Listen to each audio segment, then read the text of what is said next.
சீரியல்ஸ்க்கு பண்பு நெஞ்சங்களுக்கு வணக்கம். 90s ஹாரர் எபிசோட் பஞ்சமி. உங்களுக்கு தெரியும், இந்த எபிசோடை பற்றி நம்ம நிறைய சொல்லியிருக்கோம். இப்போ 6வது எபிசோடை நோக்கி பயணிச்சிட்ருக்கோம். ஸோ இது சூப்பராக இருக்குது. 5 எபிசோட் பார்த்து உங்கள் பேர் ஆதரித்துருக்கீங்க. ஸோ அதனால தான் இந்த 6வது எபிசோட். இதுவரையும் கதையில் என்ன நடந்திருக்குன்னா, பஞ்சமின்னு ஒருத்தி இருக்கா.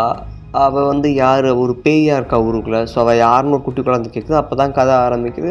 அப்போ அந்த பாட்டி சொல்கிறாங்க, பஞ்சமின்னு ஒரு ஃப்ரெண்ட் இருந்தா, மலர்னு ஒருத்தி இருந்தா, பஞ்சமி முத்து முதல் சந்திக்கிறா, ஒரு நாள் அவங்க வீட்டுக்கு காலேஜ் ஃப்ரெண்ட்ஸ் வராங்க அப்படின்னு சொல்கிறாங்க. அதுக்கடுத்து என்ன நடந்துச்சு அப்படிங்கிறது தான் பார்க்க போகிறோம். ஸோ அப்படியே தொடர்ச்சியாக கதை நகழுது. பஞ்சமி மலர்கிட்ட ஏதோ மலர் பஞ்சமி கிட்ட ஏதோ சொல்ல வரான்னு சொல்லி போன எபிசோட நிப்பாட்டிருந்தோம். ஸோ அதை கண்டினியூ பண்ணலாம் வாங்க. ஆக்சுவலாக மலர் ஏன் உங்களுக்குலாம் இடம் கொடுக்குறேன்னு கேட்பா. பஞ்சமி சொல்லுவாள், நம்ம ஊருக்கு வந்திருக்காங்க, படித்த பசங்களாக இருக்காங்க, அப்புறம் எங்கே நம்ம கொடுக்காம வேறு யார் கொடுக்குறதுன்னு சொல்லிட்டு பஞ்சமி சொல்கிறான். மலர் சொல்கிறான், ஏண்டி முட்டா பிள்ளையே, இந்த காலத்தில் படித்தவங்க தான் நிறைய தப்பு பண்ணுறாங்க, அவங்களுக்கு இடம் கொடுக்காதுன்னு சொல்கிறா. இல்லை விடு பார்த்துக்கலாம் அப்படின்னு சொல்லி பஞ்சமி சொல்லிவிட்டு மலர் கிளம்பிடுறா. பஞ்சமி வீட்டில் இருக்கா. எல்லாருக்கும் காய்ச்சி கொடுக்குறா. எல்லோரும் படுத்துட்டாங்க, பேசிகிட்ருக்காங்க. அப்புறம் 2 பேர் பேசிக்கிறாங்க பசங்க. தூக்கமே வரலடா இந்த இடத்துல அப்படின்னு சொல்லிக்கிறாங்க. பிகாஸ் அவங்களுக்கு அந்த இடம் செட் ஆகாது. நிறைய பேருக்கு தெரியும், புது இடம்னா தூக்கம் வராது. அதே மாதிரி இவங்களுக்கும் தூக்கம் வரலை. வராத போது அப்படி பேசிகிட்டு இருக்கா. இன்னொரு சொல்கிறான், டேய் நமக்கு இடம் கொடுத்தே அந்த பொண்ணு தான்டா, சரி பேசாதீங்க, விஷம் தூங்குங்க அப்படின்னு சொல்லி தூங்க வச்சுட்டாங்க. சரி அப்படின்ட்டு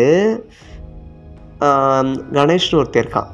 அவன் என்ன பண்ணுறான்னா, கஞ்சி காய்ச்சி கொடுக்கும்போது வேணான்னு சொல்கிறான். ஏன்னா எனக்கு காய்ச்சி அடிக்குதுன்னு சொல்கிறான். சொல்லிட்டு போய் வைத்தியச்சிகிட்ட போய் இந்த மருந்து வாங்கிட்டு கொடுக்குறா. உடனே சொல்கிறான், கணேஷ் சொல்கிறான், என் பேக்கில் தைலம் இருக்கு, எனக்கு தலையில் தேய்ச்சி விட்றியா அப்படின்னு கேட்குறான். சரிஞ்சுட்டு பஞ்சமே நல்ல எண்ணத்தோடு தேய்ச்சி விட்றான். நீங்கள் மேலே நினைப்பீங்க கணேஷ் தப்பு பண்ண போகிறான்னு நினைப்பீங்க. ஆனால் அதுதான் இல்லை. என்னென்னா அந்த நேரம் பார்த்து முத்து வீட்டுக்கு வரான். முத்து பார்க்குறான். சந்தேக புத்தி ஸ்டார்டிங்.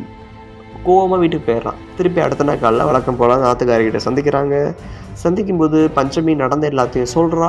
பட் ஆனால் முத்து என்ன சொல்கிறான்னா, ஆனால் வர வர நீ என்ன பண்ணுறேன்னு எனக்கு சுத்தமாக புரியல அப்படின்ற மாதிரி டென்ஷன் ஆகி பேசுகிறான்.